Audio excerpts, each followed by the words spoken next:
Hii hapa ni barua kutoka Wizara ya Mambo ya Ndani ya Nchi ambayo imeandikwa leo Juni 2 mwaka 2025 kwenda kwa Askofu Josephat Gwajima ambaye ni askofu mkuu wa Glory of Christ Church Dar es Salaam. Yahusu kufungwa kwa shughuli za kanisa la Glory of Christ Church au kanisa la ufufuo na uzima chini ya kifungu cha 17B na kifungu cha pili cha sheria ya jumuiya sura ya 337 kama kilivyorekebishwa na kifungu cha 39B cha sheria ya marekebisho mbalimbali ya sheria namba 3 ya mwaka 2019. Tafadhali rejea somo tajwa hapo juu. 2.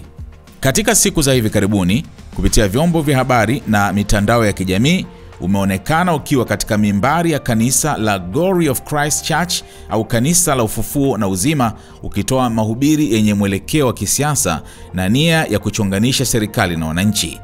Vitendo hivi ni kinyume cha sheria ya jumuiya sura ya 337 na vinaweza kuhatarisha amani na utulivu nchini. 3.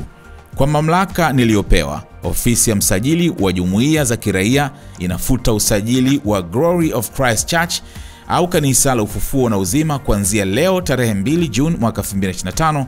Hivyo unatakiwa kusitisha shughuli za kanisa lako mara moja. 4.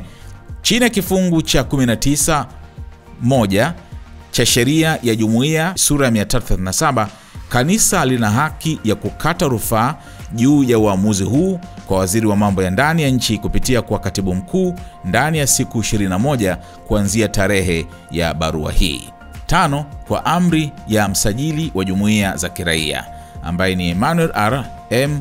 Kihampa, msajili wa jumuiya za kiraia, nakala imekwenda kwa Bwana Camillus M. Wambura, IGP, mkuu wa jeshi la polisi, makao makuu ya polisi Dodoma. Sasa ndio hivyo, kanisa la Gwajima limefutwa. Wateja wako watarajiwa wanaangalia video hii.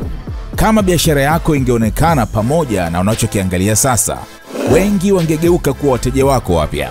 Tuandikie sasa info@snstz.com au WhatsApp pekee 0659 250 389. Tuifikishe biashara yako kwa wana SNS.